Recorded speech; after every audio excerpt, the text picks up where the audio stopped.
नमस्कार, मी प्रीती. मी मराठी लाईव्हच्या prime time मध्ये तुम्हा सर्वांचं खूप स्वागत. आज दुपारी शिवसेना ठाकरे गटाचे पक्षप्रमुख उद्धव ठाकरेंची पत्रकार परिषद होणार आहे. या पत्रकार परिषदेआधी ठाकरे गटाचे नेते खासदार संजय राऊत यांनी माध्यमांशी बोलताना पंतप्रधान नरेंद्र मोदी यांच्यावर शाब्दिक हल्ला चढवला आहे. पंतप्रधान नरेंद्र मोदी यांनी कधीही पत्रकार परिषद घेण्याची हिंमत दाखवली नाही असं संजय राऊत म्हणाले. तसंच राज्याचे मुख्यमंत्री एकनाथ शिंदे आणि विधानसभा अध्यक्ष राहुल नार्वेकर यांच्यावर संजय राऊतांनी टीकास्त्र डागला आहे. आज आम्ही पत्रकार परिषद घेत आहोत, अशी पत्रकार परिषद घेण्याची हिंमत तुमच्यात आहे का, असा सवाल संजय राऊतांनी विचारला आहे.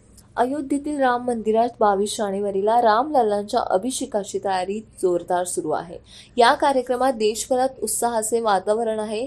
रामलल्लांच्या मंदिरामुळे केवळ रस्तेच नाही तर विमानतळही अयोध्येतील पर्यटन उद्योगाला चालना मिळत आहे. अशा परिस्थितीत या महिन्यासाठी अयोध्येतील जवळपास सर्व हॉटेल्स 100% बुक झाली आहेत. अयोध्या राम मंदिराच्या 170 किलोमीटरच्या परिघात लखनौ, प्रयागराज आणि गोरखपूरमध्ये हॉटेल्सची मागणी झपाट्याने वाढली आहे. हॉटेलमधील खोल्यांचे सरासरी भाडे 85,000च्या पुढे गेले आहे. लोकसभा निवडणुकीसाठी अवघे काही महिने उरले आहेत. आगामी लोकसभेसाठी भाजपाने अब की बार 400चा नारा दिला आहे. 2019च्या लोकसभा निवडणुकीत भाजपाने 303 जागा जिंकल्या होत्या. पंतप्रधान नरेंद्र मोदी यांच्या नावाची त्यावेळी लाट होती. 2024च्या लोकसभा निवडणुकीपेक्षाही जास्त जागा आणि मतांची टक्केवारी भाजपाला मिळाली. 2014 मध्ये मतांची टक्केवारी 31 होती. 2019 मध्ये ती वाढून 37% इतकी झाली. त्यामुळे आता भाजपाने 400 जागा जिंकण्याचं उद्दिष्ट ठेवलं असलं तरी मतांची टक्केवारीही वाढावी लागणार.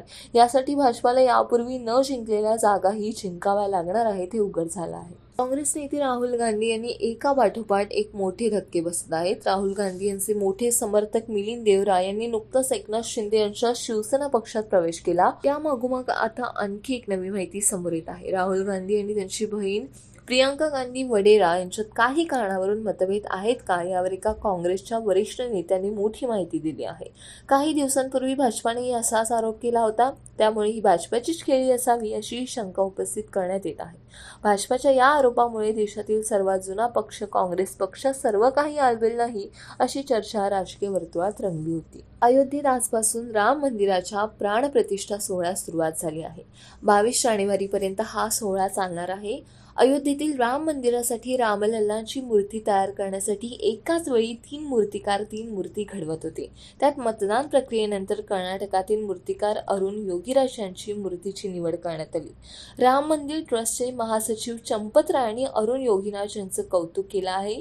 योगीराज मूर्ती तयार होईपर्यंत बाहेरचं जगच विसरलं. कुटुंबियांशी बोलणं झालं नाही. मुलांशी आणि पत्नीशीही बोलले नाही. त्यांनी फोनलाही अनेक महिने हात लावला नाही.